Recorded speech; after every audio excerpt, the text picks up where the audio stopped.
और आइए शुरुआत कर रहे हैं आज की बड़ी खबर के साथ। नोट आपने देख लिए, गड्डियां आपने देख ली, कैश अब तक देख चुके हैं, कैश का किला आपने देख लिया, लेकिन आज आपको दिखाने जा रहे हैं श्री 420 की गोल्डन गुफा, सोने की गुफा, जहां सिर्फ सोना ही सोना मौजूद था। ये देखिए जरा, यहां से वहां तक सोने की ईंट आपको नजर आ रही है, सोने के बिस्किट नजर आ रहे हैं। ये जो गोल्ड है, ये गोल्ड सब गुफा में मौजूद था। वो गोल्डन गुफा आज हम आपको दिखाने जा रहे हैं। सोने को भरकर डिपार्टमेंट ऑफ रेवेन्यू इंटेलिजेंस की टीम लेकर गई है। दूसरी तस्वीर जो मैं आपको दिखाने जा रहा हूं, ये देखिए, दूसरी तस्वीर में दिखाऊंगा, फुल स्क्रीन दिखाइए।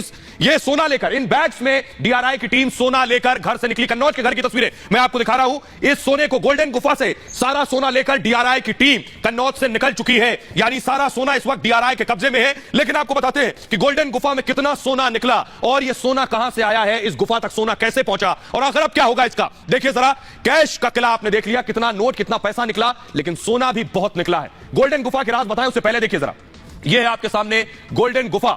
गोल्ड तस्करी से जुड़े होने का शक, बड़ी खबर यह कि गोल्ड तस्करी से जुड़े होने का शक है, तस्करी कर सोना लाने का शक है, यानी यह पूरा सोना तस्करी के जरिए, स्मगलिंग के जरिए लाया गया, जो आपने फिल्मों में सुना होगा स्मगलिंग।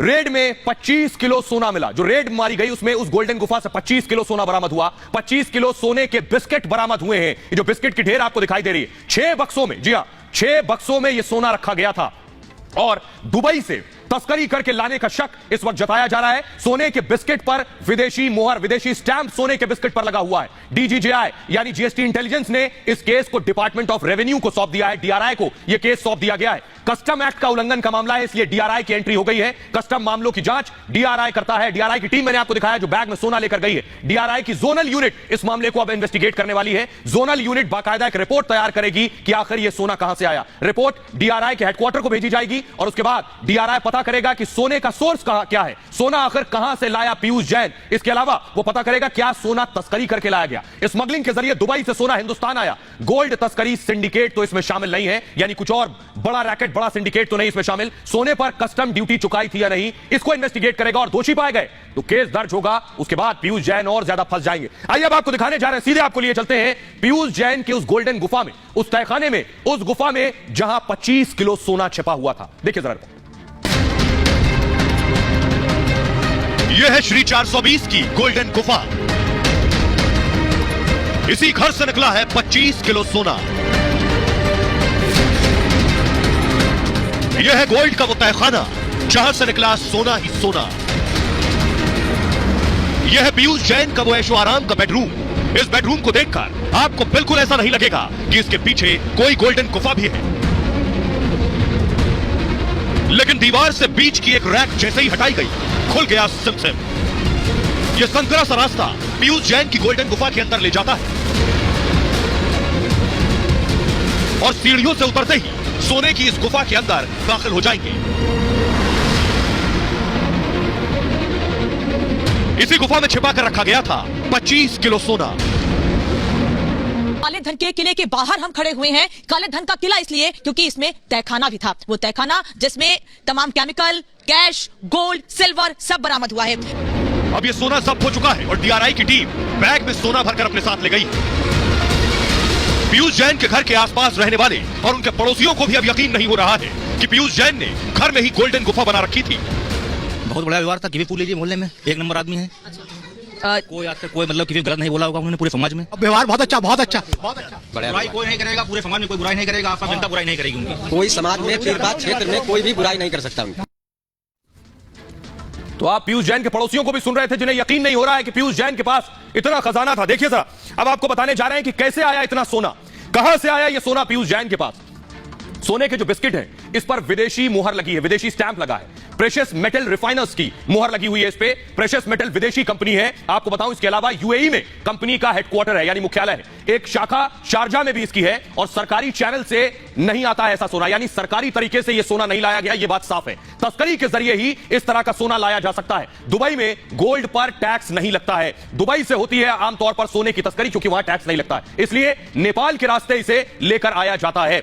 यह है सोने की हकीकत। लेकिन आइए अब आपको बताने जा रहे हैं, आज कैश भी बरामद हुआ, यानी सोना तो मिला ही, कैश आज कन्नौज से मिला। वो बॉक्सेस मैं आपको दिखा रहा हूं, ये देखिए, कैश के बक्से आप देख रहे हैं, इन बक्सों में कैश भरा हुआ है।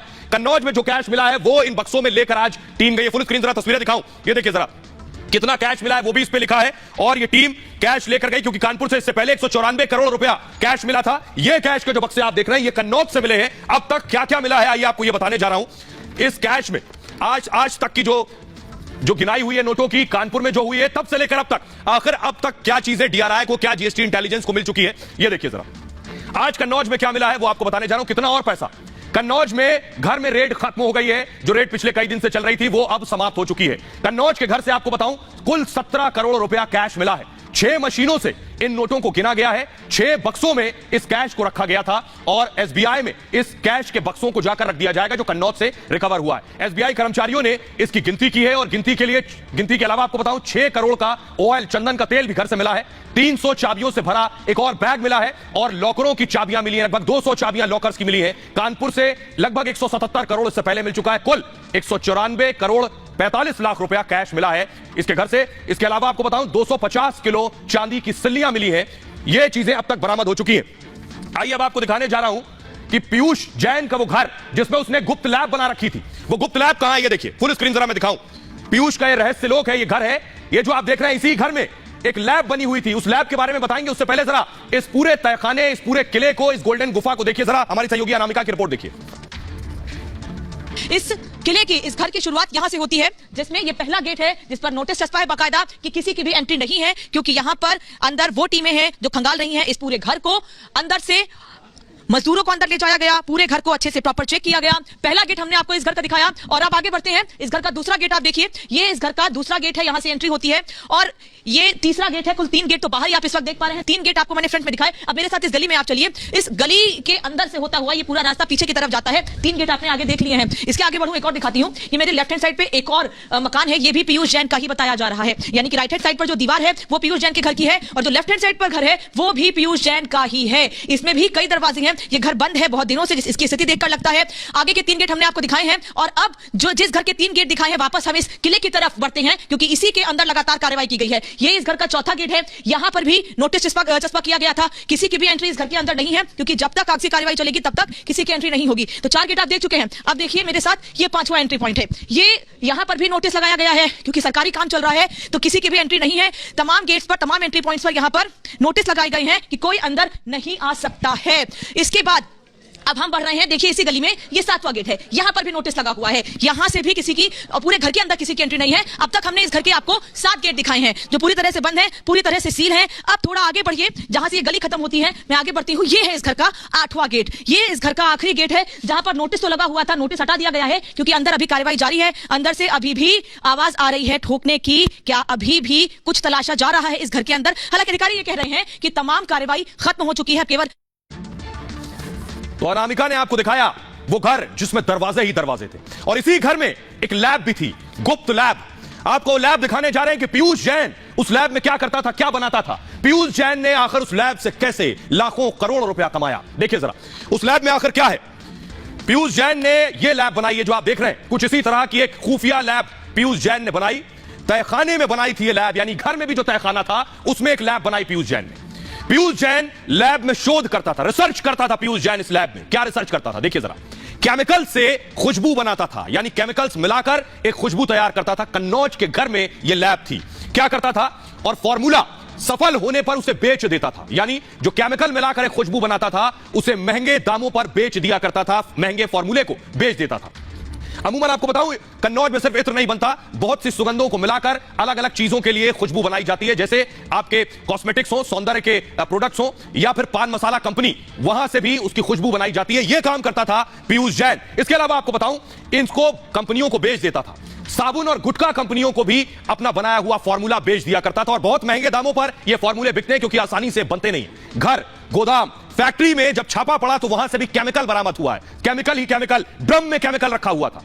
10 देशों का केमिकल बरामद हुआ, यानी जो केमिकल मिला है वो अलग अलग 10 देशों से लाया गया था। 100 तरह का केमिकल मिश्रण मिला है। अलग अलग मिक्सचर 100 तरीकों के मिले हैं और जो टीम पहुंची थी उन्होंने सभी के सैंपल ले लिए हैं कि यह केमिकल कहां से आया है, इसका क्या हुआ। करोड़ों की कीमत के केमिकल है। जी हां, इनके दाम करोड़ों में है। विदेशों से मंगाने के दस्तावेज मिले हैं कि आखिर कहां से केमिकल खरीद के आए हैं। देश में सप्लाई करने के कागजात मिले हैं, कहां इन्हें भेजा जाता था। टीम ने सारा केमिकल अब तक जब्त कर लिया है जो पीयूष ने अपनी इस लैब में बनाया था।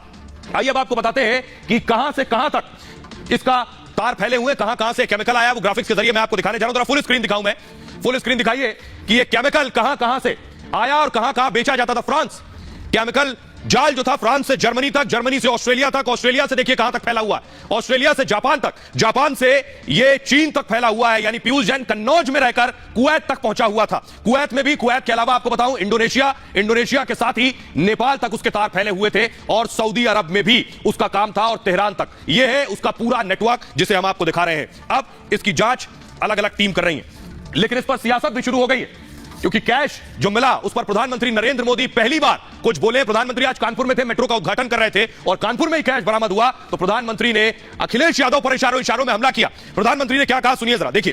प्रधानमंत्री ने कानपुर में थे, कानपुर से पैसा ही पैसा मिला, तो पीएम ने कहा, सुनिए जरा, दिलचस्प हमला किया प्रधानमंत्री मोदी ने। उन्होंने कहा बक्से भर भर कर नोट मिले हैं।